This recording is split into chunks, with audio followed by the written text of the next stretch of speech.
పరలోకమందున్న మా తండ్రి, ఈ మంచి సమయంలో మీరు అనుగ్రహించినటువంటి మీ పిల్లల మధ్య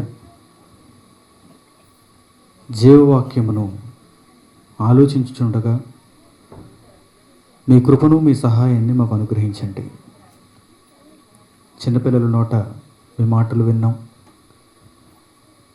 మా సహోదరుల నోట మీ పలుకులు మేము నేర్చుకున్నాం.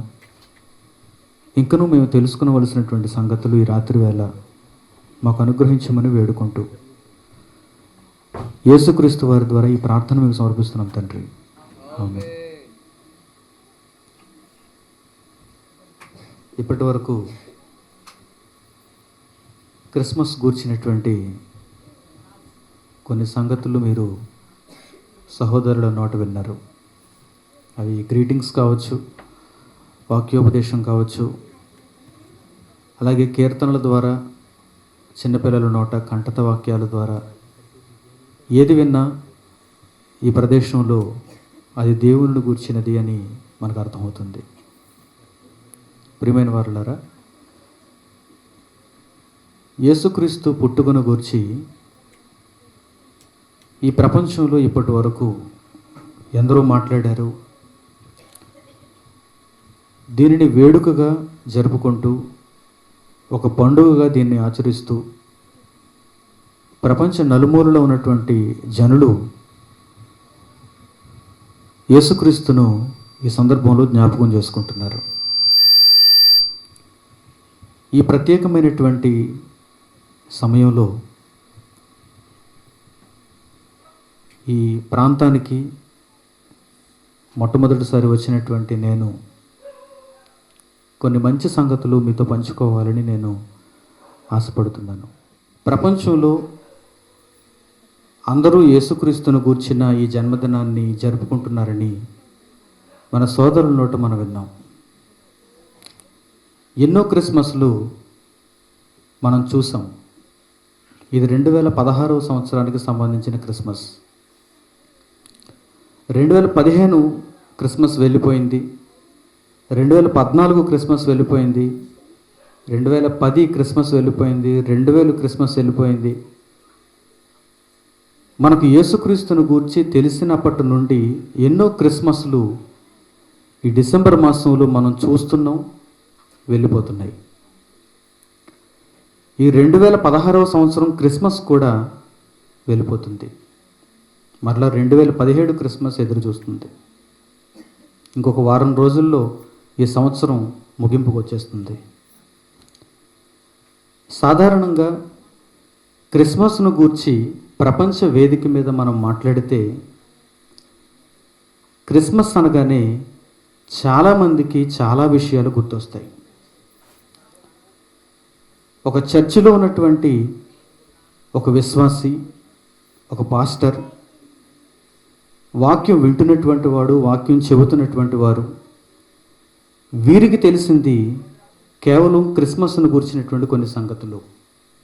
యేసుక్రీస్తు పుట్టాడు, ఆ సందర్భంలో గొర్రెలు కాచుకునేవారు ఉన్నారు, జ్ఞానుడు వచ్చారు, కన్యమరియ గర్భాన పుట్టాడు, ఆ తర్వాత యోసేపు కుమారుడని ఎంచబడ్డాడు. ఇవన్నీ సర్వసాధారణంగా అందరూ చదివే మాటలు, వినే మాటలు.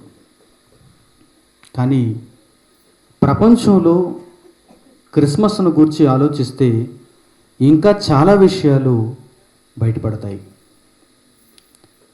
ఒక న్యూస్ మీడియాని, అంటే పత్రికలను, ఈనాడు పేపర్ మనకుంది, TV9 న్యూస్ మనకుంది,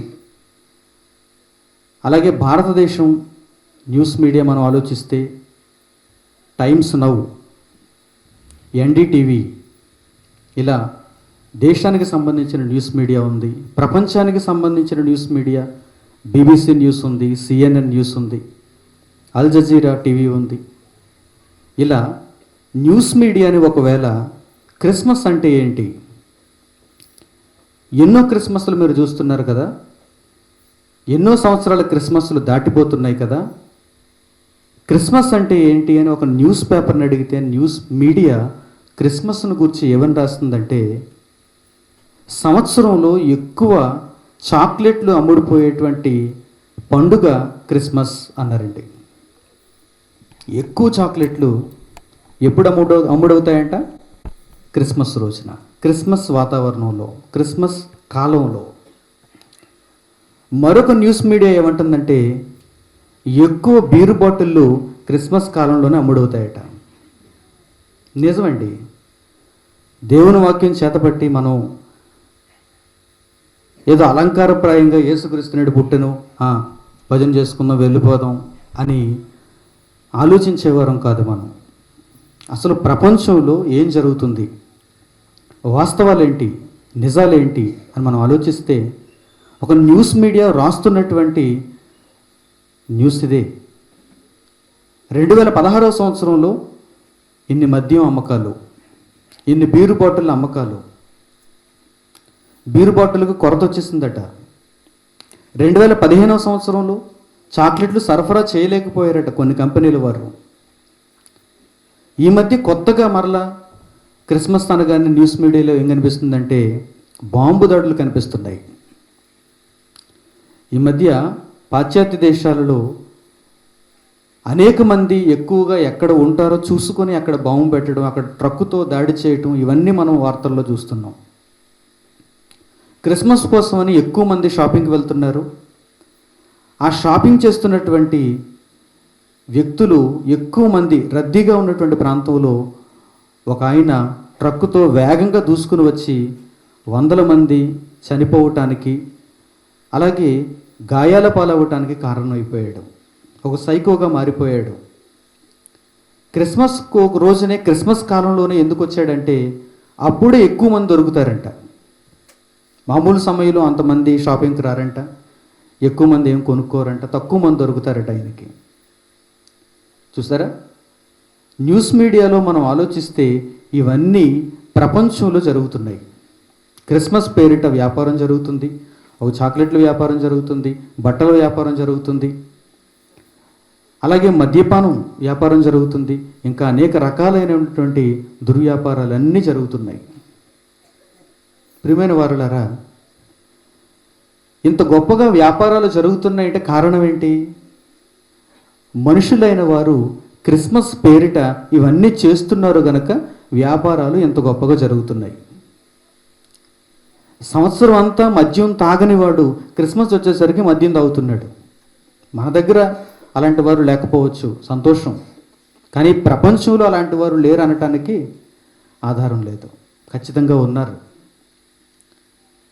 క్రిస్మస్ వచ్చేసరికి ఎందుకు ఇలా మారిపోతున్నాడు? ఎక్కువ ధనాన్ని ఖర్చు చేయాలనుకుంటున్నాడు, ఇల్లంతా పండగ వాతావరణం కావాలి అనుకుంటున్నాడు, తాను ఒక సందడిలో మునగాలి అనుకుంటున్నాడు. ఇదంతా దేవుడు కోరుకున్నాడా చెప్పండి?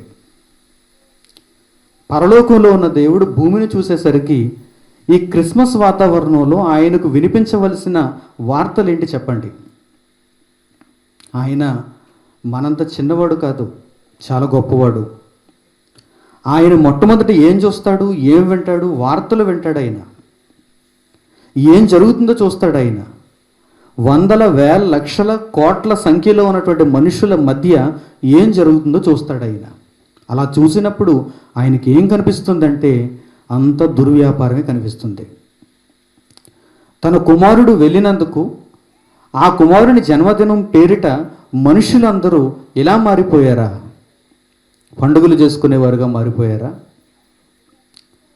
నా కుమారుని గురించి ప్రకటిస్తారు అనుకున్నటువంటి వారందరూ ఇలాంటి వారుగా మారిపోయారా అని పరలోకంలో ఉన్న దేవుడు ఖచ్చితంగా బాధపడతాడు.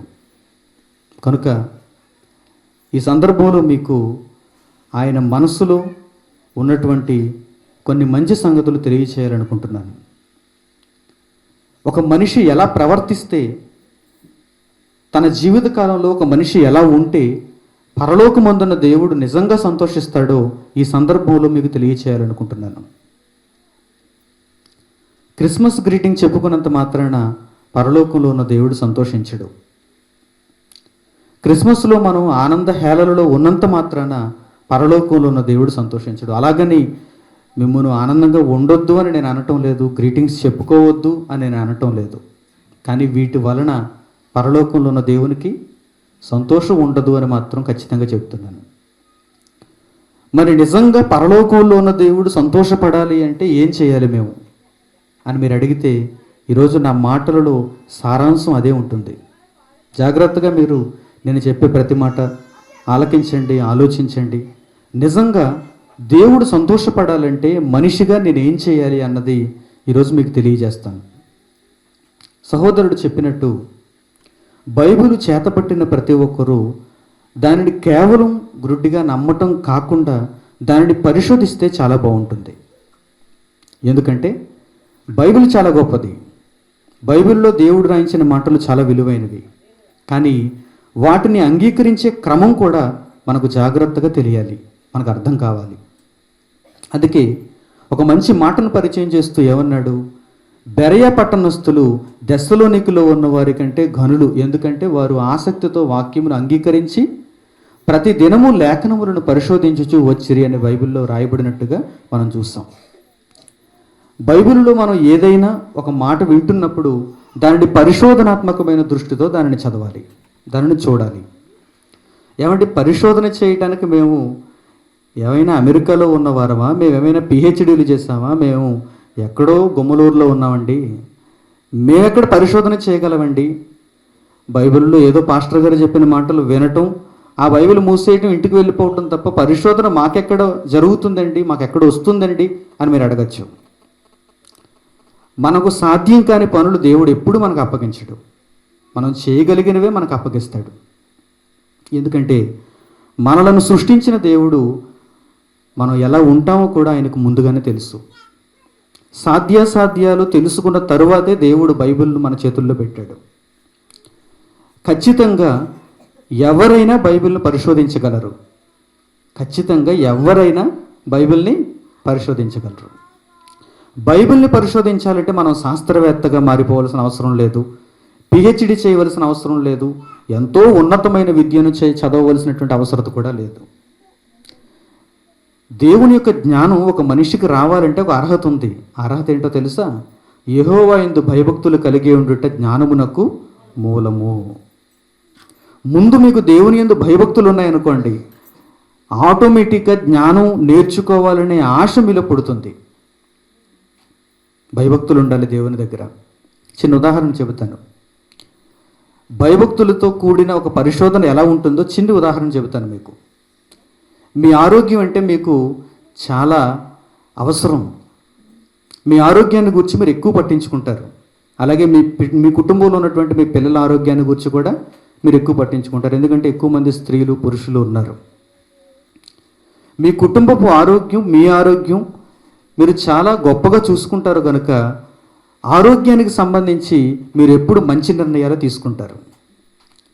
అలాంటప్పుడు ఎక్కడైనా మనం ఆహార పదార్థాలు కొనుక్కోవటానికి వెళ్ళామనుకోండి, మనం తినే ఆహార పదార్థాలు కొనుక్కోవటానికి వెళ్ళామనుకోండి, ఒక షాపులో మనం చూసినటువంటి పదార్థాలు ఏవి పెడితే మనం తీసుకుంటామా, లేక ఆచితూచి తీసుకుంటామా?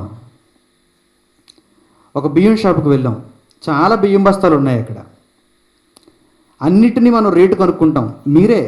మీరేమీ డిగ్రీలు చదివిన వారు కాదు, మీరేమీ పిహెచ్డీలు పుచ్చుకున్నవారు కాదు, మీరేమీ శాస్త్రవేత్తలు కాదు. కానీ బియ్యం షాపుకి వెళ్ళగానే ఇది ఎంతండి అని అడుగుతారు. సన్న బియ్యం ఉన్నాయండి, అవి ఎంతండి? ఆ తర్వాత ఈ పక్కన ఈ బియ్యం ఉన్నాయండి, ఇవి ఎంతండి కేజీ? ఇందులో ఏదో ఒక 10 బస్తాలు మీకు దగ్గర పెడితే అన్నిటినీ చేతిలో వేసి చూసి వెంటనే మీరు చెప్పేస్తారు, ఇవి నాకు ఒక 25 కేజీలు ఇవ్వండి, ఇవి నాకు 10 కేజీలు ఇవ్వండి, ఇవి నాకు 5 కేజీలు ఇవ్వండి. ఏంటంటే 10 బియ్యం బస్తాలు మీ ముందు పెడితే ఏ బియ్యం బస్తాలో ఉన్న బియ్యం మీ కుటుంబానికి కావాలో మీరు చక్కగా చెప్పేయగలిగారు చూడండి. అలాగనే మీరు ఏమైనా బియ్యంలో పిహెచ్డీ తీసుకున్నారా? బియ్యం కోసం మీరు ఏమైనా ఎప్పుడైనా స్కూల్కి వెళ్ళి చదివారా? లేదండి. అంటే మీ పిల్లల ఆరోగ్యం, మీ ఆరోగ్యం మీద మీకు ఎంతో శ్రద్ధ ఉంది కనుక బియ్యం విషయంలో మీకు ఆ పరిశోధన వచ్చింది. అలాగే ఇంటికి ఒక కూరగాయలు వాడు వచ్చాడు, టమాటాలు బాగున్నాయేమో తీసుకోండి, కేజీ 2 రూపాయలు అన్నాడు అనుకోండి, వెంటనే తీసుకుంటారా? తీసుకోరు. టమాటా ఇలా చూస్తారు, ఏంటి అన్ని డాగులు పుచ్చులు అన్నీ తెచ్చేసి 2 రూపాయలు అంటావా, నాకు వద్దు పో అంటారు. ఆ తర్వాత పక్క బొట్టులో వంకాయలు మంచి ఉన్నాయి, నాకు ఇవి కావాలి, కేజీ 2 రూపాయలకి ఇచ్చేస్తావంటే ఇవ్వను 10 రూపాయలు అన్నాడు, అయినా పర్వాలేదు నాకు ఇచ్చేయి. చూసారా, మంచి వస్తువులు తీసుకోవటంలో, మంచి కాయగూరలు తీసుకోవటంలో మీ పరిశోధన ఎంత బాగుందో చూసారా. ఏంటమ్ము నేను అసలు చదువుకోలేదు, నాకు అసలు చదువు రాదు, నాకు ఆలు రావు, నాకు దిద్దడం రాదు, చదవటం రాదు, ఏమీ రాదు, టమాటా కాయలు ఏవి ఇస్తాయి తీసేసుకున్నాను అంటారా? అస్సలు అంటారు. చాలా మంచి పరిశోధన ఉందండి మీకు అక్కడ, చాలా మంచి పరిశోధన ఉంది. నిజంగా చదువుకున్నవాడు కూడా అక్కడ అంత మంచి పరిశోధన చేయలేడేమో. ఇంకా స్త్రీలను గురించి మీకు చెప్పగలిగితే, క్రిస్మస్ సీజన్ కదండి, అందరూ బట్టలు కొనుక్కుంటారు, బట్టల షాప్కి వెళ్తారు. మీరు కొనే చీర ఒకటే, కానీ మీకు చూపించే చీరలు ఎన్నో తెలుసా? బట్టల షాపు వాడు వీళ్ళు కొనే చీర ఒకటేనండి, కానీ షాపులో ఉన్న ప్రతి చీర మడత విప్పబడుతుంది. అక్కడ అన్ని చీరలు అక్కడ పరుస్తూనే ఉంటాడు చీరలు అమ్ముకునేవాడు. ఏ చీర నచ్చలేదనుకోండి, ఇది బొమ్మన బ్రదర్స్ పక్కన చందనా సిస్టర్స్ ఉంది, పక్కకు పదండి, పక్కనే ఉంది షాపు. ఈ రెండింటిలోనూ బాగోలేదనుకోండి, కళానికేతన్లో ఈ మధ్య ఏదో ఆఫర్ పెట్టాడండి, అక్కడికి పదండి. ఏంటి చీరల మీద ఎంత పరిశోధన ఏంటి వీళ్ళకి? ఒక చీర కొనడానికి 3 షాపులు, 3 షాపుల్లో ఉన్న 300 చీరలు వీరు ఇవి చూపించమన్నారు. చూసారా? నిజంగా మీకు గనుక ఏ విషయంలో అయినా ఒక శ్రద్ధ, ఏ విషయంలో అయినా ఒక భయభక్తి కనుక మీకు ఉంటే ఖచ్చితంగా పరిశోధించాలి అనేటువంటి మనసు మీకు వచ్చేస్తుంది. బెరయ పట్టణస్థులేమి డిగ్రీలు పొందిన వారు కారు. బెరయ పట్టణస్థుల్లో ఉన్న ఆ లక్షణం ఏంటంటే భయభక్తులు. దేవుని యందు భయభక్తులు ఉన్నాయి కనుక వారు వాక్యమును ఆసక్తితో అంగీకరించి పౌలు శీల చెప్పిన సంగతులు అలాగూ ఉన్నవో లేవో అని ప్రతిదినము లేఖనములను పరిశోధించుచు వచ్చారు. మీరు కూడా ఇక మీదట, ఇది 2016 క్రిస్మస్ కదా, ఈ క్రిస్మస్ నుంచి మీరు ఒక మంచి అలవాటు చేసుకోవాలి, ఒక మంచి అలవాటు మీరు కలిగి ఉండాలి. అదేంటంటే బైబిల్లో చెప్పబడిన మాటలు మీరు పరిశోధనాత్మకంగా వింటూ ఉండాలి. ఎక్కడెక్కడి నుంచో వస్తుంటారు, ఎక్కడెక్కడి నుంచో వచ్చి బోధలు చేస్తుంటారు. ఒకవేళ ఎక్కడ ఉన్నవారైనా ఎక్కడెక్కడ బోధలో విని మనకు బోధలు చేస్తూ ఉంటారు. బోధ అనేది చాలా ముఖ్యమైనది. ఆ బోధ మనలను పరలోకానికి నడిపించవలసింది కనుక ఆ బోధ విషయంలో మనం ఎప్పుడూ పరిశోధనాత్మకంగానే ఉండాలి. కనుక అలాంటి వారుగా మీరు ఇక మీదట ఉండాలని కోరుకుంటున్నాను. ఇక పాఠంలోనికి మనం వెళ్దాం. ముందుగా మీకు చెప్పినట్టు క్రీస్తును గూర్చినటువంటి పాఠం, క్రీస్తు నాడు వచ్చినా నేడు పుట్టినా అని ప్రశ్నలతో కూడినటువంటి పాఠం. ప్రశ్నలు, బైబిల్ అంతా కూడా ప్రశ్నలు జవాబుల రూపంలో నేర్చుకోవటం చాలా మంచిది. ఎందుకంటే యేసుక్రీస్తు కూడా తన చిన్ననాడు పండుగ ఆచరించడానికి తన తల్లిదండ్రులతో వెళ్ళినప్పుడు దేవాలయంలో బోధకుల మధ్య కూర్చుండి ఆయన ప్రశ్నలు వేస్తున్నాడు. ఇలాంటి ప్రశ్నలే వేస్తున్నాడు ఆయన. యేసుక్రీస్తుకు ప్రశ్నలన్నా వాటికి సరైన జవాబులు చెప్పటం అన్నా చాలా ఇష్టం. ఎందుకంటే అది దేవుని మనసు. ఏదో ఒకరు చెబుతుంటే మరొకరు వినటం, ఊకొట్టు వెళ్ళిపోవటం అది దేవునికి నచ్చదు. ఒక ప్రశ్న రూపంలో ఏదైనా ఒక మనిషి నేర్చుకోవటం, దానిని పరిశోధనాత్మకంగా ఆ మనిషి గ్రహించటం, ఇది దేవునికి చాలా ఇష్టమైనటువంటి పద్ధతి. అందుకే యేసుక్రీస్తు చిన్నప్పటి నుంచి ఏం అలవాటు చేస్తున్నాడంటే ప్రశ్నలు జవాబులు అలవాటు చేస్తున్నాడు. దేవాలయంలో బోధకుల మధ్య కూర్చుండి ఆయన ప్రశ్నలు అడుగుతూ ఉండటం తల్లిదండ్రులు చూశారు. లూకాసు వార్త 2వ అధ్యాయం ఒక్కసారి చూడండి. ఆ మంచి సందర్భాన్ని మీకు చూపిస్తాను. లూకాసు వార్త 2వ అధ్యాయం, లూకాసు వార్త 2వ అధ్యాయము 46వ వచనం. లూకాసు వార్త 2వ అధ్యాయము 46వ వచనం. 3 దినములైన తరువాత ఆయన దేవాలయంలో బోధకుల మధ్య కూర్చుండి వారి మాటలు ఆలకించుచు వారిని ప్రశ్నలు అడుగుచూ ఉండగా తల్లిదండ్రులు చూసారా? యేసుక్రీస్తు చిన్నవాడైన యేసుక్రీస్తు బోధకుల మధ్య కూర్చుండి వారు చెబుతున్నటువంటి మాటలు వింటున్నాడు. వెంటనే ప్రశ్న వేస్తున్నాడు. బోధకులు ఏం చెబుతున్నారన్నమాట? ఉదాహరణకి ఈరోజు మన ప్రశ్నే, బోధకులు ఆ రోజు యేసుక్రీస్తుతో మాట్లాడుతూ ఉంటే గనుక ఎలా ఉండేదో ప్రశ్న మీకు చెబుతాను. బోధకుల మధ్య యేసుక్రీస్తు ఉన్నాడు. బోధకులు ఏమంటున్నారు? క్రీస్తు నేడు పుట్టెను. అప్పుడు వెంటనే యేసుక్రీస్తు ఏమంటున్నాడు? క్రీస్తు నేడు పుట్టెనా అని అడుగుతున్నాడు. క్రీస్తు నాడు వచ్చెను అని మరొకరు అంటున్నారు. అప్పుడు క్రీస్తు నాడు వచ్చెనా అని అడుగుతున్నాడు. ప్రతిదానికి ప్రశ్న కనిపిస్తుంది చూడండి, మనకి ప్రశ్న కనిపిస్తుంది. అలా ప్రశ్నోత్తరాల తరహాలో మనం దేవుని యొక్క వాక్యాన్ని నేర్చుకుంటే అది మనకు ఎప్పుడు గుర్తుంటుంది. యేసుక్రీస్తు నేడు పుట్టిన నాడు వచ్చిన. ప్రపంచంలో ఎందరో ప్రతి క్రిస్మస్కు 2016 కావచ్చు, 2015 కావచ్చు, రాబోయే 2017 కావచ్చు, ప్రతి క్రిస్మస్కి ప్రపంచంలో ప్రతి ఒక్కరూ, చిన్నపిల్లలు మొదలుకొని యుక్త వయసులో ఉన్నవారు మొదలుకొని వృద్ధుల వరకు ప్రతి ఒక్కరూ క్రీస్తు నేడు పుట్టును, క్రీస్తు నేడు పుట్టును, హల్లెలూయా హల్లెలూయా, క్రీస్తు నేడు పుట్టును అని చెప్పుకుంటూ వెళ్ళిపోతున్నారు.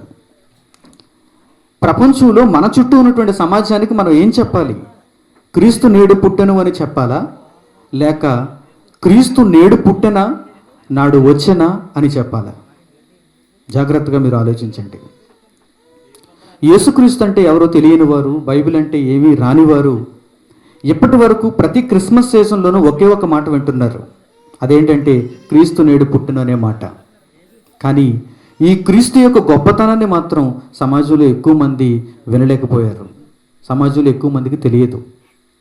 కనుక ఆ క్రీస్తు రాకలో ఉన్న గొప్పతనం, దేవుడు తన మనస్సులో ఉన్నటువంటి మాటలు తన గ్రంథంలో ఎలా రాయించాడు అనేటువంటి విషయాలను ఈరోజు చక్కగా మనం అర్థం చేసుకుందాం. ఇక క్రీస్తు నేడు పుట్టెను అని ఈరోజు ప్రపంచవ్యాప్తంగా ఉన్నటువంటి ఎందరో ఈ మాటను పలుకుతున్నప్పుడు, నాటి పరిస్థితులు, క్రీస్తు ఆనాడు పుట్టినప్పుడు నాటి పరిస్థితులు ఎలా ఉన్నాయో మీకు తెలియజేస్తాను. అలాగే యేసుక్రీస్తుకు సంబంధించి నేటి పరిస్థితులు ఎలా ఉండాలో కూడా మీకు చెబుతాను. దీనివలన పరలోకమందున దేవుడు చాలా సంతోషిస్తాడు. చరిత్రలో నాడు జరిగినటువంటి పరిస్థితి ఏంటి, నేడు జరగవలసినటువంటి స్థితి ఏంటి? నాడు జరిగిందంతా ఎందుకు వ్రాయించాడంటే దేవుడు భవిష్యత్తులో మీరు ఎలా ఉండాలి అన్న దానిని చెప్పటానికి వ్రాయించాడు. అదంతా చరిత్ర, అదంతా చరిత్ర. యేసుక్రీస్తును గూర్చిన చరిత్ర బైబిల్లో ఉంది. చరిత్రను ఇంగ్లీష్లో హిస్టరీ అంటారు. మనం హిస్టరీ పుస్తకాలలో చదువుకున్నటువంటి చరిత్ర ఎలాంటిదో బైబిల్లో మత్తయి సువార్త, మార్కు సువార్త, లూకా సువార్త, యోహాను సువార్త, అపొస్తలుల కార్యములు, ప్రకటన గ్రంథం వరకు వ్రాయబడినటువంటి అనేక సందర్భాలు చరిత్రకు సంబంధించినవి, అంటే గత కాలంలో జరిగినవి. గత కాలంలో యేసుక్రీస్తు పుట్టుకకు సంబంధించిన చరిత్ర సంగతులు ఏవి జరిగాయో కొన్నిటిని మీకు ఉదాహరణగా చూపిస్తాను. అనేక మంది జ్ఞాపకం చేసుకునే సంగతులే నేను మీకు చూపిస్తాను. మంచి సందర్భం లూకా సువార్త, అదే లూకా సువార్త 2వ అధ్యాయం చూడండి. 2వ అధ్యాయం 11వ వచనం. లూకా సువార్త 2వ అధ్యాయము 11వ వచనం. దావీదు పట్టణమందు నేడు రక్షకుడు మీ కొరకు పుట్టి ఉన్నాడు, ఈయన ప్రభు అయిన క్రీస్తు. చాలండి. దావీదు పట్టణమందు నేడు రక్షకుడు మీ కొరకు పుట్టి ఉన్నాడు. ఎప్పుడు రాయబడింది ఈ మాట? ఎప్పుడు రాయబడింది మాట? సుమారుగా 2000 సంవత్సరాల క్రితం రాయబడింది మాట. ఎప్పుడన్నా మనుషులకు చెందుతుంది ఈ మాట? ఈ మాట ఎవరికి చెందుతుంది? యేసుక్రీస్తు కాలంలో ఉన్న సమకాలీకులకు చెందుతుంది ఈ మాట. క్రిస్మస్ భూమి మీదకి వచ్చినటువంటి ప్రతి ఒక్కరూ పాటించాలని లేదు, క్రిస్మస్ పాటించిన వారే పరలోకానికి వెళ్తారని లేదు. ఎందుకంటే మనకంటే ముందు చరిత్రలో ఎందరో నీతిమంతులు పుట్టారు. కొంతమందిని మీకు చెబుతాను. హేబేలు ఒక నీతిమంతుడు, అవునా కదా? హేబేలు నీతిమంతుడు, కయ్యను చేతిలో చంపబడినవాడు. మొట్టమొదట ఒక మంచి విశ్వాసిగా దేవుని కొరకు ప్రాణాలు అర్పించినటువంటి వాడుగా మనకు కనిపిస్తాడు బైబిల్లో. ఈ హేబేలు క్రిస్మస్ ఎప్పుడైనా ఆచరించాడా? లేదు. ఎందుకంటే హేబేలు భూమి మీద బ్రతికిన కాలంలో యేసుక్రీస్తు ఇంకా భూమి మీదకి రాలేదు. మరి అలాగని హేబేలు క్రిస్మస్ ఆచరించే మాత్రాన పరలోకం వెళ్ళడా? వెళ్తాడు. ఆ తర్వాత కొంతకాలానికి మోషే పుట్టాడు, ఆ తర్వాత కొంతకాలానికి దావీదు పుట్టాడు, ఆ తర్వాత కొంతకాలానికి సొలొమోను పుట్టాడు. ఎందరో భక్తులు, ఎందరో ప్రవక్తలు యేసుక్రీస్తు యొక్క జననాన్ని భవిష్యత్తులో జరుగుతుంది అని తెలుసుకున్న వారుగా పుట్టారు తప్ప ఏనాడు యేసుక్రీస్తు పుట్టుకకు సంబంధించినటువంటి వేడుకను ఎప్పుడు జరపలేదు. అలాగని వీరందరూ పరలోకానికి అనర్హులా అంటే తప్పు. యేసుక్రీస్తు వారి కాలంలో పుట్టలేదు కనుక వారు యేసుక్రీస్తుని గురించి చెప్పలేదు. యేసు నేడు పుట్టెను, క్రీస్తు నేడు పుట్టెను అని వారు అందరూ ఎందుకు చెప్పలేదంటే వారి కాలంలో క్రీస్తు పుట్టలేదు. అబ్రహాము కాలంలో పుట్టాడా? మోషే కాలంలో పుట్టాడా? దావీదు కాలంలో పుట్టాడా? యెషయా కాలంలో పుట్టాడా? మలాకీ ప్రవక్త వరకు ఏ ప్రవక్త కాలంలోనూ యేసుక్రీస్తు పుట్టలేదు. కాలం పరిపూర్ణమైనప్పుడు ఆయన పుట్టాడు. అందుకే ఈ మాట మనకు ఎక్కడ కనిపిస్తుంది? లూకాసు వార్త వచ్చేసరికి మనకు కనిపిస్తుంది. ఆదికాండం దగ్గర నుంచి మలాకీ గ్రంథం వరకు ఏ సందర్భంలోనూ క్రీస్తు నేడు పుట్టెను అనేటువంటి మాట మనకు కనిపించలేదు. ఎందుకంటే ఆనాటి కాలంలో ఉన్న వారికి క్రీస్తు పుట్టలేదు. మన వారికి పరలోకం లేదా? వారికి పరలోకం ఉంది. నీతిమంతులుగా బ్రతికిన ప్రతి ఒక్కరికి పరలోకం ఉంది. దేవుడు వారికి పరలోకం ఎలా ఇస్తాడో, యేసుక్రీస్తు ద్వారా వారు దేవునికి కుమారులు ఎలా అవుతారో ఈరోజు మనం చక్కగా నేర్చుకుందాం. ఇక యేసుక్రీస్తు పుట్టిన కాలం వచ్చేసింది. ఇప్పుడు మనం చదువుకున్న మాటలు ఆ కాలానికి సంబంధించినవే. ఆ కాలంలో ఉన్నవారిని గూర్చి ఆ సమకాలీకులకు ఏమని రాయిస్తున్నాడంటే, క్రీస్తు నేడు పుట్టెను చదువుకోండి అన్నాడు. యేసుక్రీస్తు నేడు పుట్టెను. ఇప్పుడు చూడండి, లూకాసు వార్త 2వ అధ్యాయము 11వ వచనం. దావీదు పట్టణమందు నేడు రక్షకుడు మీ కొరకు పుట్టి ఉన్నాడు, ఈయన ప్రభు అయిన క్రీస్తు. అంటే ఆ సమకాలీకులకు, అప్పుడున్నటువంటి మనుష్యులకు ఏం చెబుతున్నాడు దేవుడు పరిశుద్ధాత్మ ద్వారా? దావీదు పట్టణమందు నేడు రక్షకుడు మీ కొరకు పుట్టి ఉన్నాడు, ఈయనే ప్రభు అయిన క్రీస్తు. ఇప్పుడు ఆ కాలం దాటిపోయింది. యేసుక్రీస్తు వచ్చేసాడు, పుట్టేశాడు ఆయన, ఆ తర్వాత బ్రతికాడు ఆయన, తర్వాత సిలువ మీద ప్రాణం పెట్టాడు, ఆయన తిరిగి వెళ్ళిపోయాడు. ఆ తర్వాత ఆయనను ప్రకటించేటువంటి శిష్యులు అపొస్తలులు వచ్చారు, తర్వాత వారు కూడా వెళ్ళిపోయారు. ఇదిగో 2000 సంవత్సరాల తర్వాత మనం వచ్చాం. చాలా కాలం గడిచిపోయింది. యేసుక్రీస్తు భూమి మీదకు వచ్చి బ్రతికిన తర్వాత, ఆయన వెళ్ళిపోయిన తర్వాత, ఆయన సమాధి నుంచి తిరిగి లేచి పరలోకానికి ఆరోహణుడు అయిపోయిన తరువాత 2000 సంవత్సరాలు గడిచిపోయాయి. ఇదేదో 100 సంవత్సరాల క్రితం జరిగింది, లేక ఒక 500 సంవత్సరాల క్రితం జరిగింది అనుకోకండి. 2000 సంవత్సరాలంటే చాలా తరాలు గతించిపోయాయి. ఇప్పుడు మనం ఒకవేళ క్రీస్తు పుట్టుకను గురించి మాట్లాడుకోవాలి అంటే గనుక ఎలా మాట్లాడుకోవాలి అంటే, 2000 సంవత్సరాల క్రితం యేసుక్రీస్తు పుట్టెను అని మాట్లాడుకోవాలి. ఏదో బైబిలు మనకు రాని వారముగా, ఏదో పైపైన చదివిన వారముగా, ఎవరికీ అర్థం కానట్టుగా క్రీస్తు నేడు పుట్టెను, క్రీస్తు నేడు పుట్టెను అని చెప్పవలసిన అవసరం ఇప్పుడు మనకు లేదు. ప్రియమైన వారులారా, ఎందుకంటే మీ మాటలు ఈరోజు చుట్టూ ఉన్నటువంటి సమాజం అంతా వింటుంది. వారేం అవివేకులు కారు, వారేం మూర్ఖులు కారు. 2015లో ఇదే మాట చెప్పాడు, 2016లో ఇదే మాట చెప్పాడు, 2000లో ఇదే మాట చెప్పాడు, క్రీస్తు నేడు పుట్టెను, క్రీస్తు నేడు పుట్టెను. 2017లో కూడా పుడతాడు, 2020లో కూడా పుడతాడు. ఈ క్రీస్తు పుడితే మాకేంటి అనుకుంటుంది ఈ సమాజం. కాదు కాదు, 2000 సంవత్సరాల క్రితం క్రీస్తు పుట్టాడు. ఇప్పుడు ఆ క్రీస్తును గురించి నీవు ఆలోచించాలి, నీవు అర్థం చేసుకోవాలి. ఆ క్రీస్తు ఎవరో నీకు పరిచయం కావాలి అని మనం సమాజానికి తెలియచేయాలి. జాగ్రత్తగా ఆలోచించండి. ఈ క్రిస్మస్లో మంచి పాఠం మీరు వింటున్నారు. ఆనాటి కాలంలో ఉన్నటువంటి సమకాలీకులకు దేవుడు ఏం చెబుతున్నాడంటే, దావీదు పట్టణమందు రక్షకుడు మీ కొరకు పుట్టి ఉన్నాడు అన్నాడు. ఆ తర్వాత క్రిస్మస్లో అందరూ ఎక్కువగా జ్ఞాపకం చేసుకునేది గొర్రెల కాపరుల్ని, మంద కాచుకునేటువంటి గొర్రెల కాపరుల్ని. వారి గురించి కూడా ఒక మంచి రహస్యాన్ని మీకు చెబుతాను. బైబిల్ని పరిశోధనాత్మకంగా ఎలా చదవాలో మీకు ఇక్కడ చూపిస్తాను, జాగ్రత్తగా చూడండి. లూకాసు వార్త 2వ అధ్యాయము 15వ వచనం. ఆ దూతలు తమ యొద్ద నుండి పరలోకమునకు వెళ్ళిన తరువాత ఆ గొర్రెల కాపరులు, జరిగిన ఈ కార్యమును ప్రభువు మనకు తెలియజేయించి ఉన్నాడు, మనం బెత్లెహేం వరకు వెళ్ళి చూతము రెండుని ఒకరితో ఒకడు చెప్పుకొని త్వరగా వెళ్ళి మరియను యోసేపును తొట్టులో పండుకొని ఉన్న శిశువును చూచిరి. పరలోకము నుంచి వచ్చినటువంటి దూతలు, దేవుడు పంపించినటువంటి దూతలు. ఈ దూతలు మొట్టమొదట యేసుక్రీస్తు పుట్టుకకు సంబంధించినటువంటి వార్తను సమకాలీకులు గనక, అప్పుడున్నటువంటి వారు గనక ఎవరికి చెబుతున్నారు? గొర్రెలు కాచుకునేటువంటి వారికి చెబుతున్నారు.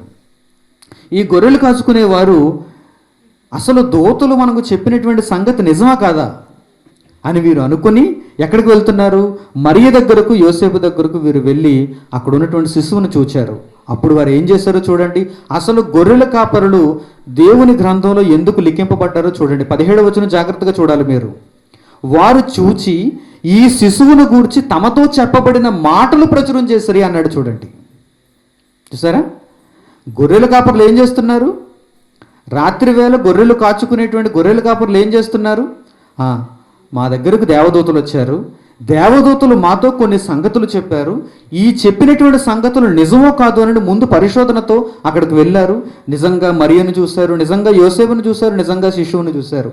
అప్పుడు వీరు ఏం చేస్తున్నారు? సంతోషించి ఇంటికి వెళ్ళటం లేదు, ఒక మంచి కార్యం చేశారు. చూడండి అక్కడ 17వ వచనం. వారు చూచి ఈ శిశువును గూర్చి తమతో చెప్పబడిన మాటలు ప్రచురము చేసిరి. అంటే తెలియచేశారు అనేక మందికి. అనేక మందికి తెలియజేశారు. ఏంటా తెలియజేసిన మాట?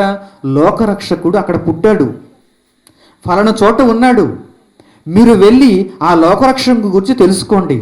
మరియను గూర్చి, యోసేపును గూర్చి, ఇదిగో మాకు దూతలు చెప్పినటువంటి ఈ సంగతులను గూర్చి మీరు తెలుసుకోవాలి అని ఈ గొర్రెల కాపరులు ప్రచురం చేస్తున్నారు ఈ సంగతులను. తర్వాత 18వ వచనం, గొర్రెల కాపరులు తమతో చెప్పబడిన సంగతులను గూర్చి విన్నవారందరూ మిక్కిలి ఆశ్చర్యపడిరి అన్నాడు. చూడండి, మిక్కిలి ఆశ్చర్యపడిరి.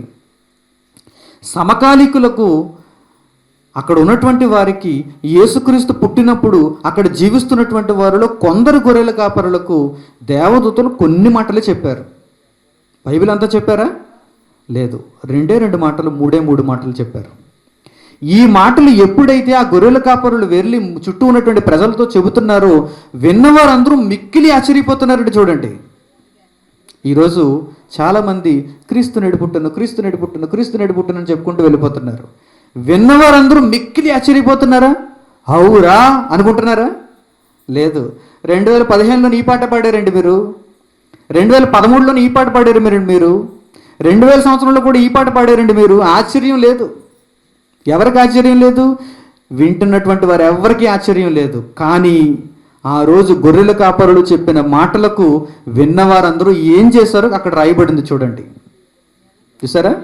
ఆ మాటలు విన్నటువంటి ప్రతి ఒక్కరూ మిక్కిలి ఆశ్చర్యపడిరి అంటే అంత గొప్పగా చెప్పారండి గొర్రెల కాపరులు, అంత గొప్పగా చెప్పారు.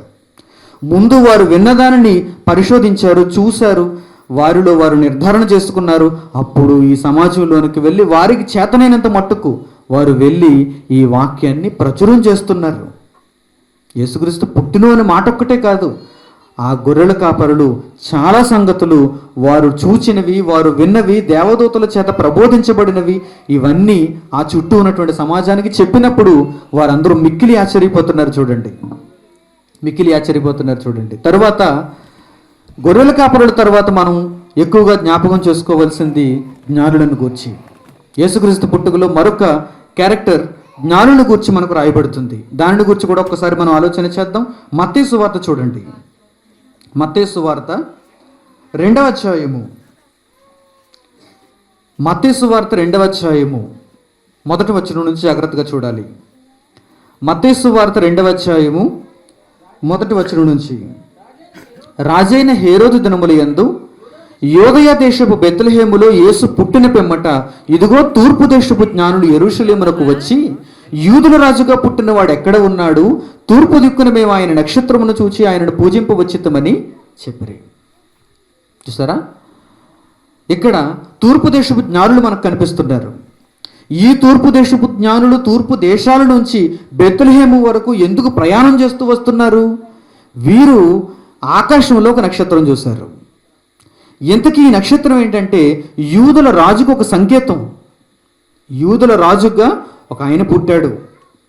రాజుగా ఒక ఆయన పుట్టినప్పుడు ఆ రాజును మనం దర్శనం చేసుకోవాలి, ఆ రాజు యొక్క ఆశీస్సులు మాకు ఉండాలి.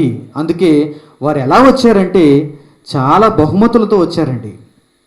జ్ఞానులు యేసుక్రీస్తుని చూడడానికి ఎలా వచ్చారంటే బహుమతులతో వచ్చారు, పూజించటానికి వచ్చారు. జ్ఞానులు ఎందుకు ఇలా వచ్చారు? ఇంతకీ పుట్టబోయేవాడు ఒక రాజు గనక, నిజంగా ఆయన యొక్క ఆశీస్సులు గనక మాకుంటే మా జీవిత కాలంలో ఏనాడు మాకు ఇక ఏ డోకా ఉండదు అనుకున్నారు జ్ఞానులు. వారి మనసు చూడండి ఎలా ఉందో. అందుకే వారు బంగారం తీసుకొస్తున్నారు, వారు బోళం తీసుకొస్తున్నారు, విలువైనటువంటి సామాగ్రిని వారు తీసుకొస్తున్నారు. చూడండి, సరాసరి ఎక్కడికి వచ్చేసారు? వారు హేరోదు దగ్గరకు వచ్చేసారు. అంటే వారి ఉద్దేశం ఏంటన్నమాట, యూదుల రాజు ఎక్కడ పుడతాడు? హేరోదు కుటుంబంలోనే పుట్టుండాలి. ఒక చక్రవర్తి కుటుంబంలోనే పుడతాడు తప్ప ఎక్కడో పశువుల పాక దగ్గర పరుండు పెట్టడు కదండి, ఎక్కడో ఏమీ లేని వారికి పుట్టడు కదండి. అందుకే వీరు సరాసరి ఎక్కడికి వచ్చేసారు? హేరోదు చక్రవర్తి దగ్గరకు వచ్చేసారు. హేరోదు చక్రవర్తి దగ్గరకు వచ్చి ఏమంటున్నారు? ఈరోజు ఏమైనా మీ ఇంటిలో ఒక కాన్పు, ఒక ప్రసవం జరిగిందా? ఒక కుమారుడు పుట్టాడా? ఆయన నక్షత్రాన్ని చూసి మేము ఇదిగో ఇక్కడి వరకు వచ్చేసామండి బెత్లెహేములో, మరి యూదుల రాజు పుట్టాలి కనుక మీ కుటుంబంలోనే పుట్టుండాలి అని అడుగుతున్నప్పుడు ఇప్పుడు కలవరం ఎవరికి మొదలైంది? హేరోదు మహాచక్రవర్తి కలవరం మొదలైంది. మా ఇంట్లో చూస్తే నా రాణులకు ఎక్కడ ఎవరికి ప్రసవం జరగలేదు, ఎక్కడ ఏ కుమారుడు పుట్టలేదు. అంటే వీరు తెలుసుకున్న దాన్ని బట్టి ఎవరో నాకు ఎక్స్ పార్టీగా మరొక రాజు పుట్టాడు అనమాట. చూసారా, హేరోదు చక్రవర్తి మనసులో కలవరం వచ్చేసింది. యూదుల రాజుగా ఎక్కడో ఒకడు పుట్టాడు అంటే ఖచ్చితంగా నేనైనా గద్దె దిగిపోవాలి, అతనైనా రాజు కాకుండా ఉండాలి. జ్ఞానుడు చెప్పింది చాలా వరకు నిజం కనుక యూదుల రాజుగా ఎవరైనా పుడితే గనుక భవిష్యత్తులో నా పదవికి అది ఆటంకం కనుక ఆ రాజును నేను చంపాలి అనుకుంటున్నాడు. ప్రియమైన వారలారా, యేసుక్రీస్తు జననంలో ఇన్ని సంగతులు జరిగాయి. ఆ తరువాత వారు దూత చేత నిర్దేశింపబడిన వారై యేసుక్రీస్తును పూజించటానికి ఆ ప్రదేశానికి వెళతారు. మరియను యోసేపును చూస్తారు, వారు ఆశ్చర్యపోతారు. రాజు కుటుంబంలో పుడతాడు అనుకున్న వారు ఇదేంటి కన్య మరియ గర్భాన పుట్టాడు, వడ్రంగి వానికి కుమారుడని ఎంచబడుతున్నాడు.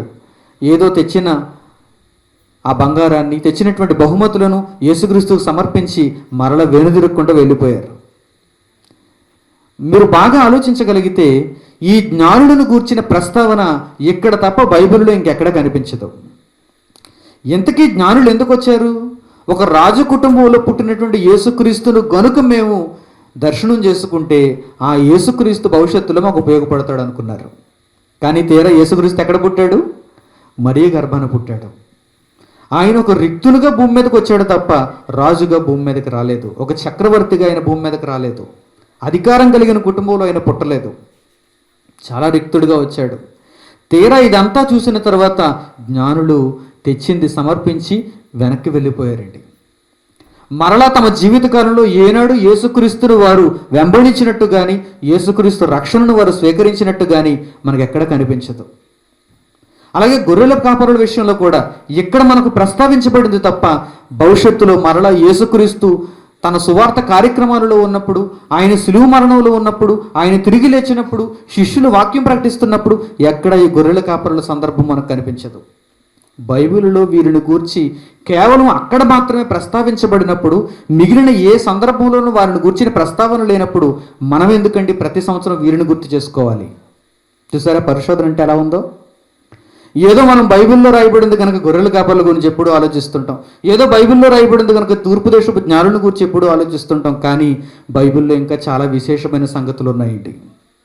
మత్తయి సువార్త, మార్కు సువార్త, లూకా సువార్త, అసలు యోహాను అయితే వీటిని గురించే ప్రస్తావించలేదు. డైరెక్ట్గా ఆయన ఎక్కడికి వెళ్ళిపోయాడో తెలుసా?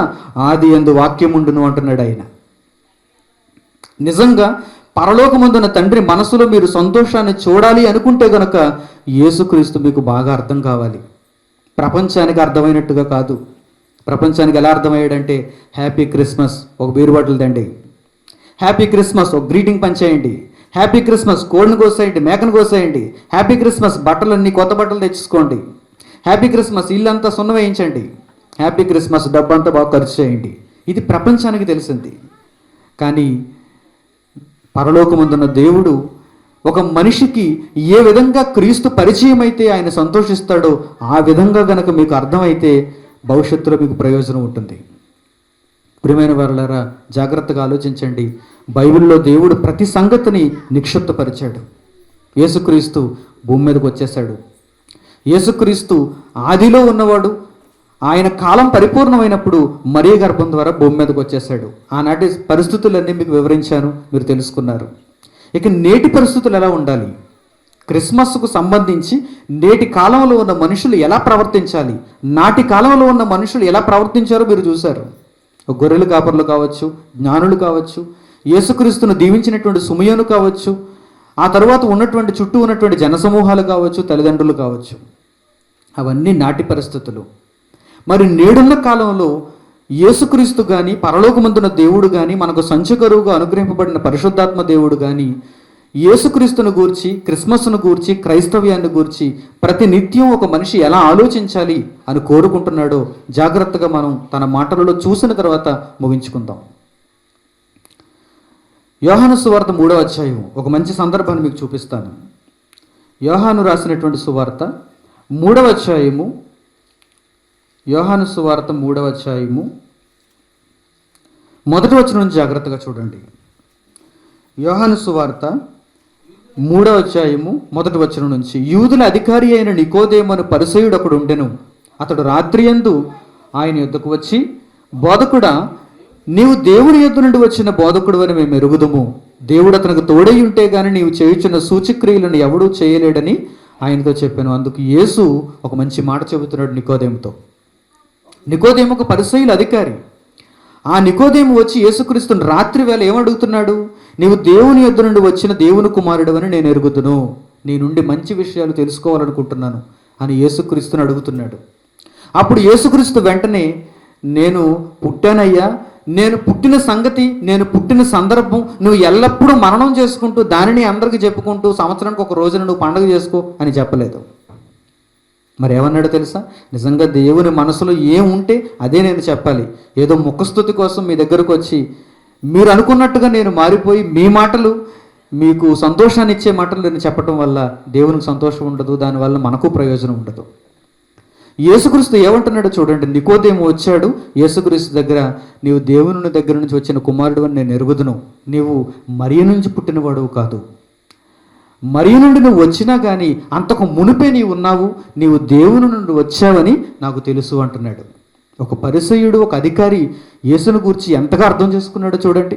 ఇంకా యేసుక్రీస్తుని గురించి పూర్తిగా తెలియదు ఆయనకి, కానీ శిష్యులు చెప్పిన మాటలు, యేసుక్రీస్తు ప్రకటిస్తున్నటువంటి అనేక సందర్భాలు విన్నటువంటి ఈ నికోదేము ఎంత జ్ఞానం కలిగిన వాడుగా మాట్లాడుతున్నాడు చూడండి. ఏమంటున్నాడు ఆయన? నీవు యేసోబు కుమారుడువు, నీవు మరియ కుమారుడువు, నీవు జస్ట్ ఒక 30 ఏళ్ల క్రితం వచ్చినవాడు అనటం లేదండి. ఏమంటున్నాడు? 2వ వచనం జాగ్రత్తగా చూడండి. బోధకుడా, నీవు దేవుని యొద్ద నుండి వచ్చిన బోధకుడు అని మేము ఎరుగుదుము, దేవుడు అతనికి తోడై ఉంటే గాని నీవు చేయుచున్న సూచక్రియలు ఎవడూ చేయలేడు. నీవు మరియకు పుట్టిన సామాన్యమైన కుమారుడు కావు, మరియ యోసేపులకు పుట్టిన ఆర్డినరీ పర్సన్ కాదు. నీవు నిజంగా దేవుని కుమారుడవు, నీవు ఆది యందు ఉన్నవాడువు. ఏదో మరియ గర్భంలో నుండి భూమి మీదకి ఒకానొక రూపంలో రావాలి కనుక నువ్వు వచ్చావు తప్ప నువ్వు ఎప్పుడో పుట్టేస్తున్నావు. నీవు భూమి పుట్టక మునిపే ఉన్నావు, నీవు దేవుని యొద్ద నుండి వచ్చావు నాకు తెలుసు అంటున్నప్పుడు నికోదేముకు ఏం చెప్పాలో అదే చెబుతున్నాడు యేసుక్రీస్తు. ఏమంటున్నాడు తెలుసా? 3వ వచనం జాగ్రత్తగా చూడండి మాట. అందుకు యేసు అతనితో, ఒకడు క్రొత్తగా జన్మించితేనే గాని అతడు దేవుని రాజ్యము చూడలేదని నీతో నిశ్చయముగా చెప్పుచున్నాను. ఒకడు క్రొత్తగా జన్మించాలి. నేను పుట్టడం ఏంటయ్యా? నేను ఎప్పుడో పుట్టేశాను. నేను ఎప్పుడు పుట్టాను? 2000 సంవత్సరాల క్రితం పుట్టాను.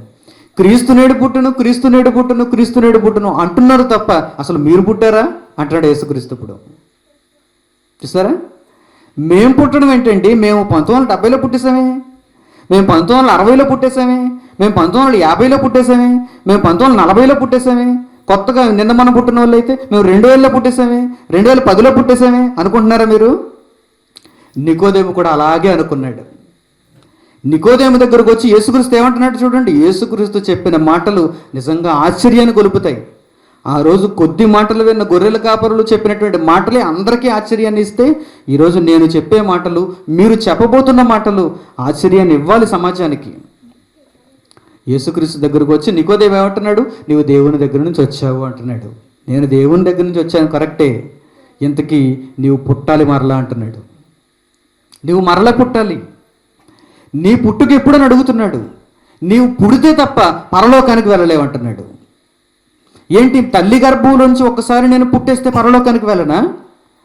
భూమి మీద ఒక జీవితాన్ని నేను కలిగి ఉంటే నేను నిత్య రాజ్యాన్ని స్వతంత్రించుకోనా? నిత్య జీవానికి వెళ్ళనా? వెళ్ళవు అంటున్నాడు యేసుక్రీస్తు. వెళ్ళవు. ఏమంటే ఇంత లోతు బైబిల్లో ఉన్నప్పుడు క్రీస్తునేడు పుట్టును, క్రీస్తునేడు పుట్టును చాక్లెట్ పంచుకుంటూ వెళ్ళిపోయాం అనుకోండి, నిత్య జీవితానికి వెళ్తామా? వెళ్ళమండి. అందుకే జాగ్రత్తగా ఆలోచించండి. ఇది మనకు అసాధ్యమైనటువంటి పరిశోధన ఏమీ కాదు, చాలా చిన్న పరిశోధన.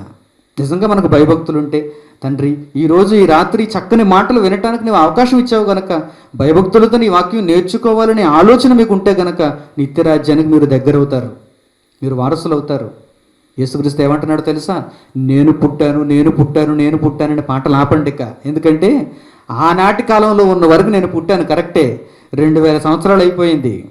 30 సంవత్సరాల తర్వాత ఏమంటున్నాడు నికోదేముతో? అయినా నీవు పుట్టావా లేదా అని అడుగుతున్నాడు. ఇప్పుడు చూడండి ఈ మాట 3వ వచనం. ఒకడు క్రొత్తగా జన్మించితేనే గాని అతడు దేవుని రాజ్యమును చూడలేడని నీతో నిశ్చయముగా చెప్పుచున్నాను నేను. అందుకు నికోదేము ఏమంటున్నాడు మరలా, ముసలివాడైన మనుష్యుడు ఎలాగూ జన్మించగలడు? నాకు చూస్తే 70 ఏళ్ళు వచ్చేసాయి, మరలా నేను పుట్టగలనా అని అడుగుతున్నాడు నికోదేము. ముసలివాడైన మనుష్యుడు ఎలాగూ జన్మించగలడు? 2వ మారు తల్లి గర్భంలో ప్రవేశించి జన్మింపగలడా అని ఆయనను అడుగుగా, అప్పుడు యేసు ఏమంటున్నాడు చూడండి. ఇదేనయ్యా నీవు తెలుసుకోవలసిన పుట్టుక. ఈ పుట్టుకను గనుక నీవు కలిగి ఉంటే నీవు పరలోకానికి వెళతావు. ఈ పుట్టుక నీలో లేకపోతే నీవు పరలోకానికి వెళ్ళవు, నిత్య రాజ్యానికి నీవు వెళ్ళవు. ప్రపంచంలో ఎందరో మనుషులు ఉన్నారు. 750 కోట్ల మంది మనుషులు ఈరోజు ప్రస్తుతం ఉన్న జనాభా. సుమారుగా 750 కోట్ల మంది మనుషులలో ఎవరు నిత్య జీవితానికి వెళతారు? మరలా పుట్టినవాడే నిత్య జీవితానికి వెళతాడు. మరలా పుట్టాలి అనేటువంటి భావనే మనుషుల్లో లేదు. యేసుక్రీస్తు పుట్టాడా? యేసుక్రీస్తు ఎప్పుడు పుట్టాడు? డిసెంబర్ 25న పుట్టాడా అని సరిపెట్టుకుని వెళ్ళిపోయే వారికి ఏమర్థం అవుతుంది చెప్పండి? మరలా పుట్టాలి. ఇది సాక్షాత్తు యేసుక్రీస్తు చెప్పిన మాట సుమా, సాతాను చెప్పిన మాట కాదు. ఇది యేసుక్రీస్తు చెప్పిన మాట. ఏమంటున్నాడంటే ఆయన, నీవు క్రొత్తగా జన్మించాలి. నీవు క్రొత్తగా జన్మించాలి అంటే ముసలివాడవైన నీవు, యుక్త వయసులో ఉన్న నీవు, అప్పటికే పుట్టినటువంటి నీవు మరలా తల్లి గర్భంలో ప్రవేశించి రెండవ జన్మను పొందటానికి కాదు. మరి ఎలా జన్మించాలి? ఒకడు నీటి మూలముగాను ఆత్మ మూలముగాను మరలా జన్మించాలి అంటున్నాడు. ఒకడు నీటి మూలముగాను ఆత్మ మూలముగాను జన్మించాలి. ఇప్పుడు యేసుక్రీస్తు ఎలా జన్మించాడో జాగ్రత్తగా చూద్దాం. అప్పుడు మనం చెప్పేవాడు ప్రకటించాలి, ప్రకటించేవాడు పాటించేవాడై ఉండాలి. అంతే కదా? సహోదరులు చెప్పినట్టుగా చెప్పేవాడు దాని ప్రకారం ప్రవర్తించేవాడుగా ఉండాలి. కేవలం చెప్పుకుంటూ వెళ్ళిపోయి ఇది నాకు సంబంధించింది కాదు, మీకు మాత్రమే అని చెప్పుకోవడానికి వీలు లేదు. అలా అయితే ఖచ్చితంగా చెప్పేవాడు నరకానికి, వినేవారు అందరూ పరలోకానికి వెళ్ళిపోతారు. జాగ్రత్తగా ఆలోచించాలి. యేసుక్రీస్తు కూడా తాను చెప్పిన ప్రతి మాట చొప్పున ప్రవర్తించడానికి ఎప్పుడూ ఆలోచించేవాడు. బాప్తిస్మం తీసుకోండి అని అందరికీ చెప్పడానికి ముందు ఆయన ఏం చేశాడో తెలుసా? బాప్తిస్మం తీసుకున్నాడు. అలాగని ఆయన పాపం చేస్తున్నట్టు కాదు, అనేక మందికి మాదిరి ఉంచటానికి, ఒక ఉదాహరణ చూపించటానికి యేసుక్రీస్తు ప్రతి సందర్భంలోనూ ఆయన ముందు చేసేవాడు, ఆ తర్వాత చెప్పేవాడు. రైట్. ఇప్పుడు యేసుక్రీస్తు ఏమంటున్నాడు నికోదేముతో?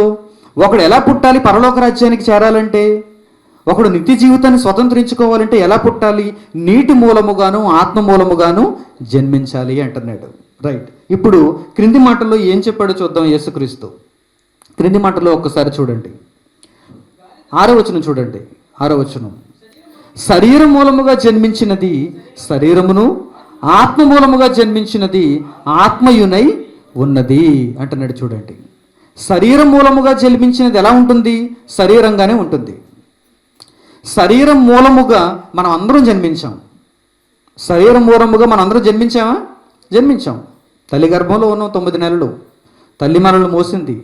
ఆ 9 నెలల తర్వాత తల్లి గర్భం నుంచి బయటకు వచ్చేసాం. శరీర మూలముగా పుట్టాం మనం. శరీరం మూలముగా పుట్టినది ఎలా ఉంటుంది? శరీరముగా ఉంటుంది. ఇదిగో నికోదేము ఎలా ఉన్నాడో, మనం ఎలా ఉన్నామో, ప్రపంచవ్యాప్తంగా మనుషులందరూ ఎలా ఉన్నారో అలాగే ఉంటాం. ఆత్మ మూలముగా పుట్టుక కూడా ఇప్పుడు జరుగుతుంది. ఆత్మ మూలముగా పుట్టుక. ఆత్మ మూలముగా ఎవడైతే పుడతాడో వాడు ఆత్మై ఉంటాడు, వాడు నిత్య జీవితానికి వెళతాడు. ప్రియమైన వారలారా, ప్రపంచానికి ఈ సంగతి తెలియదు. అందరూ తమ బర్త్డే చేసుకోవాలనుకుంటారు. దేనిని జ్ఞాపకం చేసుకుంటున్నారు అందరూ? నేను ఫలానా రోజున పుట్టానండి, జనవరి 1న పుట్టాను, మార్చి 1న పుట్టాను, ఏప్రిల్ 1న పుట్టాను. ఏంటండి వీరందరూ? శరీరాన్ని బట్టి పుట్టినటువంటి పుట్టుకను చాలామంది జ్ఞాపకం చేసుకుంటున్నారు ఈరోజు. Happy birthday. అదే ఆత్మను బట్టి పుడితే వాడు ఆత్మయ్య ఉంటాడు, వాడు ఆత్మజ్ఞానాన్ని కలిగిన వాడై పరలోకానికి వెళతాడు అంటున్నాడు యేసుక్రీస్తు. జాగ్రత్తగా ఆలోచించాలి ఈ మాట.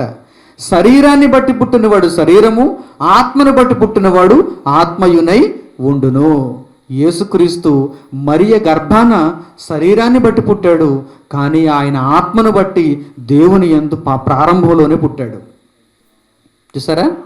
ఇప్పుడు యేసుక్రీస్తు విషయంలో ఏది గొప్పది?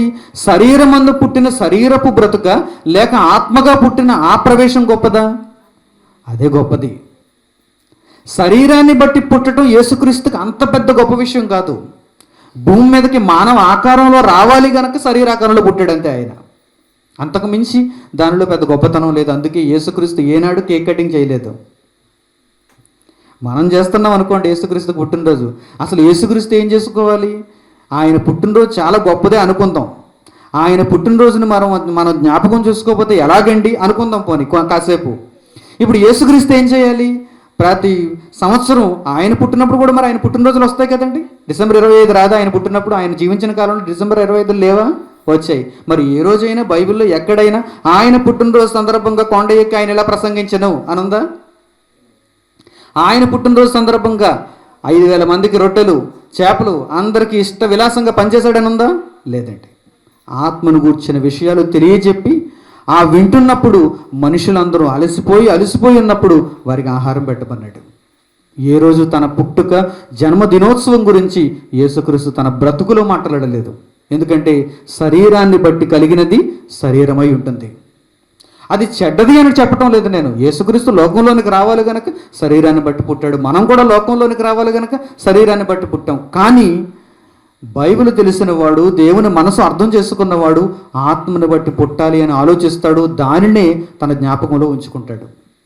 దాని కొరకు ఎక్కువగా ఆలోచిస్తాడు.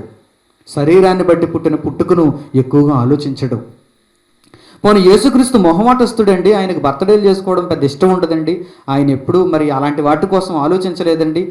ఆయన శిష్యులు ఏమైనా చేశారేమో అని చూద్దాం. పోనీ బైబిల్లో యేసుక్రీస్తు వెళ్ళిపోయాడు కదా, యేసుక్రీస్తు ఆరోహణుడే వెళ్ళిపోయాడు కదా. ఆ తర్వాత యేసుక్రీస్తు సమకాలీకులుగా ఉన్నటువంటి ఎందరో ఉన్నారు.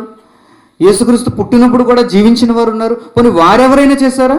పేతురు, పౌలు, అపొస్తలుడైనటువంటి పౌలు, శీల, యాకోబు, యోహాను వీరందరూ దేవుని వాక్య ప్రకటనలో అందరికీ ఆత్మజ్ఞానాన్ని తెలియజేసి పరలోకానికి నడిపించే పనిలో ఉండి అలిసిపోయి తమ బ్రతుకును చాలించి వెళ్ళిపోయారు తప్ప ఏనాడు దీని కొరకు ఆలోచించలేదు. ప్రియమైన వారులారా, మీరందరూ మంచి సందర్భంలోనే ఉన్నారు. ఎందుకంటే ఈ సందర్భంలో మీరు మంచి వాక్యం వింటున్నారు. ఈ వాక్యాన్ని వింటున్నప్పుడు దేవుడు మన కొరకు అనుగ్రహిస్తున్నటువంటి మాటల్లో ఉన్న జ్ఞానాన్ని మీరు గ్రహించండి. యేసుక్రీస్తు పుట్టుకను గురించి జ్ఞాపకం చేసుకున్నారు, తప్పులేదు. కానీ మీ బ్రతుకుల్లో ఇక మీదట మీరు ఎక్కువగా ఆలోచించవలసింది ఆత్మను బట్టి మీరు పుట్టాలి. నిజంగా ఇప్పటికే ఆత్మను బట్టి మీరు పుడితే ఆ ఆత్మను కాపాడుకోవడానికి ప్రయత్నం చేయండి. ఒకవేళ పుట్టకపోతే దాని కొరకు మీరు ఎక్కువగా ఆలోచించండి. యేసుక్రీస్తు నికోదేముతో ఏమంటున్నాడంటే, ఒకడు నీటి మూలముగాను ఆత్మ మూలముగాను జన్మించితేనే కానీ దేవుని రాజ్యంలో ప్రవేశింపలేడని మీతో నిశ్చయముగా చెప్పుచున్నాను. ఇప్పుడు 13వ వచనం జాగ్రత్తగా చూడండి. 13వ వచనం, 3వ అధ్యాయం 13వ వచనం. మరియు పరలోకములో నుండి దిగి వచ్చిన వాడే, అనగా పరలోకములో ఉండు మనుష్య కుమారుడే తప్ప పరలోకమునకు ఎక్కిపోయిన వాడు ఎవడును లేడు. ఏమంటున్నాడు ఇక్కడ? పరలోకములో నుండి దిగి వచ్చిన వాడే, అనగా పరలోకములో ఉండు మనుష్య కుమారుడు అంటున్నాడు. చూడండి, ఈయన శాశ్వతమైన చిరునామా ఏంటి? పరలోకం. ఈయన ఎలా పరిచయం చేసుకుంటున్నాడు? మనుష్య కుమారుడు పరలోకంలో నుండి దిగి వచ్చాడు అని పరిచయం చేసుకుంటున్నాడు. చూడండి, నా ప్రారంభం ఇక్కడ కలిగింది కాదు, నేను ఇక్కడ ప్రారంభమైన వాడని కాదు, మరీ గర్భంలో ప్రారంభమైంది కాదు నా జీవితం పరలోకంలో చాలా వైభవంతో కూడిందై ఉండేది. నేను అక్కడ చాలా గొప్పవాడిని. ఈ భూమి మీదకి నేను కొద్ది సమయం ఉండడానికి వచ్చాను. దేవుని దృష్టిలో ఈ యుగాలు, ఈ సంవత్సరాలు, అనేక ఏండ్లు ఇవన్నీ క్షణాలతో కూడుకున్నవి. చాలా తక్కువ నిడివి కలిగినటువంటి సమయం దేవుని దృష్టిలో. ఆయన దృష్టికి 1000 సంవత్సరాలు ఒక దినము వలె ఉంటుంది అన్నాడు. అందుకే ఒక కొద్ది కాలం ఉండడానికి వచ్చాడు. మనకు ఉన్నంత జీవిత కాలం కూడా లేదు యేసుక్రీస్తుకి. ఎంత అయింది? సుమారు 33 సంవత్సరాలు. సుమారు 33 సంవత్సరాలు. మనకి 60 సంవత్సరాలు, 70 సంవత్సరాలు, 80 సంవత్సరాలు, అంటే సుమారుగా సగ జీవిత కాలాన్ని మాత్రమే ఆయన కలిగి వచ్చాడు భూమి మీదకి. చాలా తక్కువ కాలం. అందుకే ఆయనను గూర్చి పరిచయం చేసుకోవాలనుకుంటే కనుక యేసు ఏం పరిచయం చేసుకుంటున్నాడంటే, పరలోకంలో ఉండేవాడు నేను అంటున్నాడు. పరలోకంలో నుండి దిగి వచ్చాను నేను అంటున్నాడు. పరలోకంలో నుండి దిగి వచ్చిన మనుష్య కుమారుడు, పరలోకంలో ఉండే మనుష్య కుమారుడు అని వ్రాయబడుతుంది. చూడండి, ఆయన భూమి మీదకి వచ్చాడు. ఎందుకు వచ్చాడంటే మనిషి మరలా ఆత్మ మూలముగా పుట్టాలి అని నేర్పించడానికి వచ్చాడు. శరీర మూలముగా అందరూ పుట్టారు. శరీరం మూలముగా పుట్టడం గొప్ప విషయం కాదు, అందరూ పుడతారు. దాని కొరకు మనం ఏమీ ప్రయత్నం చేయక్కర్లేదు, దాని కొరకు మనం కష్టపడక్కర్లేదు, దాని కొరకు బైబిల్ చదవవలసిన అవసరం లేదు. కానీ ఆత్మ మూలముగా జన్మించాలంటే కనుక ఖచ్చితంగా మీరు ఆలోచించాలి. ఆత్మ మూలముగా మీరు జన్మించాలి. అప్పుడే మీరు పరలోకానికి చేర్చబడతారు. ప్రియమైన వారులారా, మరొక మంచి మాట చూపిస్తాను చూడండి. మత్తయి సువార్త 28వ అధ్యాయము, మత్తయి సువార్త 28వ అధ్యాయము చివరి మాటలలో యేసుక్రీస్తు తిరిగి పరలోకానికి ఆరోహణుడవుతూ ఏమంటున్నాడో జాగ్రత్తగా చూడండి. మత్తయి సువార్త 28వ అధ్యాయము 18వ వచనం నుంచి. మత్తయి సువార్త 28వ అధ్యాయము 18వ వచనం నుంచి. అయితే యేసు వారి యొద్దకు వచ్చి, పరలోకమందును భూమి మీదను నాకు సర్వాధికారము ఇయ్యబడి ఉన్నది, కాబట్టి మీరు వెళ్ళి సమస్త జనులను శిష్యులనుగా చేయుడి. మీరు వెళ్ళండి. వీధుల్లోనికి వెళ్తున్నారా? వెళ్ళండి. గ్రామాలలోనికి వెళ్తున్నారా? వెళ్ళండి.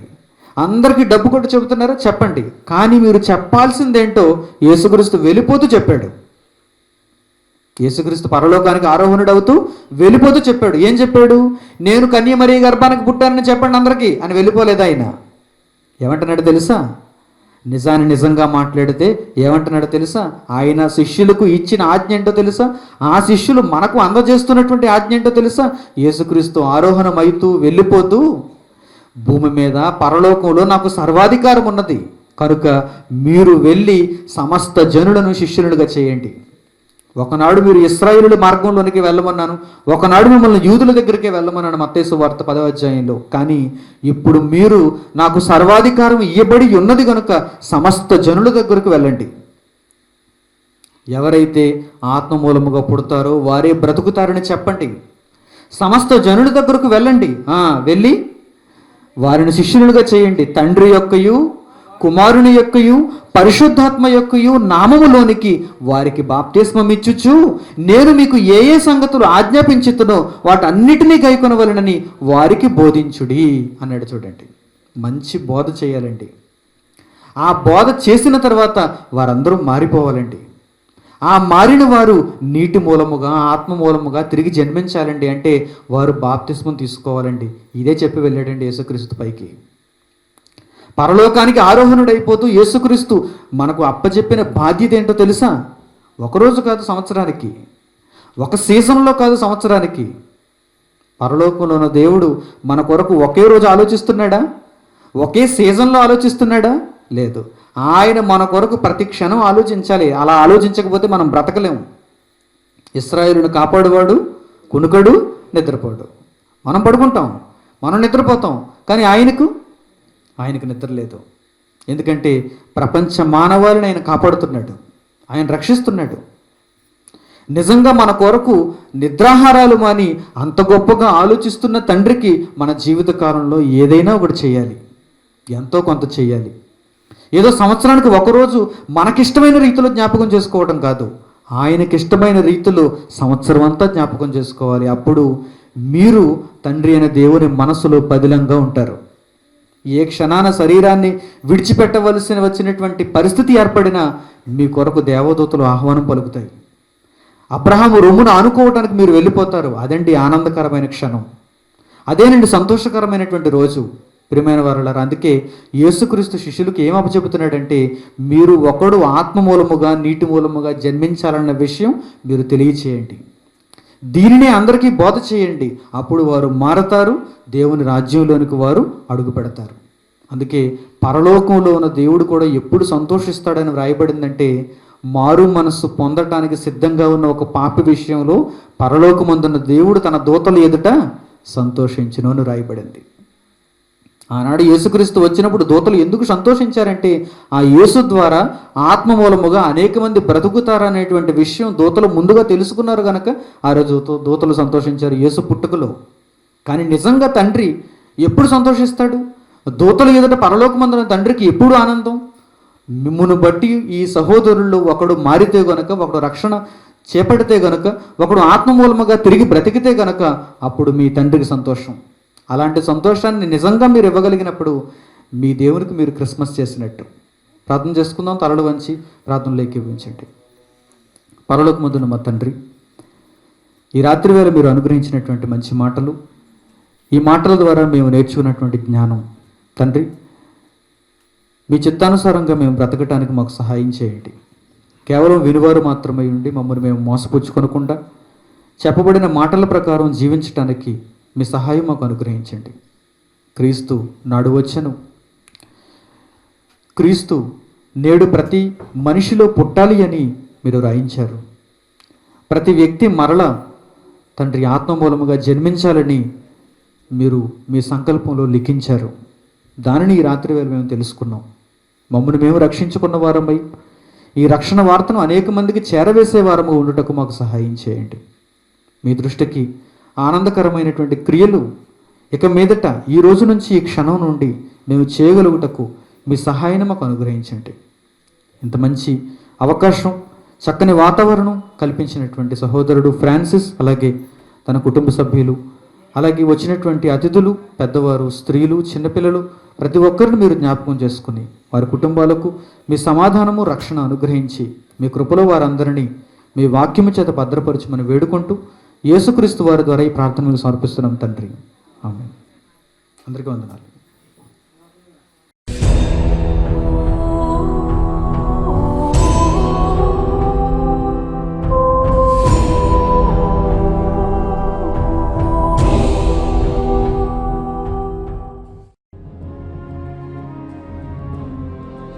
పరలోకంలో దేవుడున్నాడు, భూమి మీద మనుష్యులున్నారు.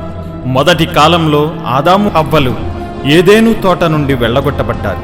చరిత్రలో ఇశ్రాయేలీలు కనాను దేశంలో అడుగు పెట్టలేకపోయారు. ఈరోజు క్రైస్తవులు పరలోకంలో ప్రవేశింపలేకపోతున్నారు.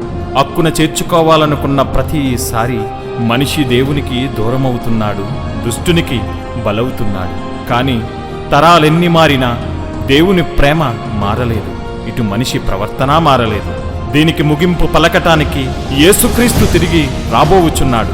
పతనమైన మనుష్యుల జీవితాలను దేవుని వాక్యంలో చూపిస్తూ, అగ్నిలో నుండి కొందరిని రక్షిస్తూ, అహర్నిశలు దేవుని పనిని జరిగిస్తూ, బైబిలును వక్రీకరించిన వారికి సింహస్వప్నమై దేవుని మనస్సును ప్రపంచానికి చాటుతున్న క్రీస్తు దేహమే క్రైస్ట్ చర్చ్ సామర్లకోట. నిజాన్ని నిర్భయంగా స్వీకరించండి, నిత్య జీవానికి వారసులవ్వండి. యేసుక్రీస్తునందు నమ్మకస్తుడు. మనిషి భయపడతాడు మరో మనిషికి, కానీ గడగడలాడించే ఏ మనిషినైనా, చెమటలు పట్టించేది ఎవరైనా ఉన్నారు అంటే అది మరణం. మరణం, ద ఫియర్ ఆఫ్ డెత్, మరణ భయం ఉంది. ఈరోజు మనిషికి మరణ భయం ఉంది. ఈ మరణాన్ని జయించిన వాడే, మరణాన్ని తన పాదముల క్రింద ఉంచుకున్నవాడే the real hero, son of God, Jesus Christ. One and only అంటాం, అందుకే ఇన్ని వన్ అండ్ ఓన్లీ.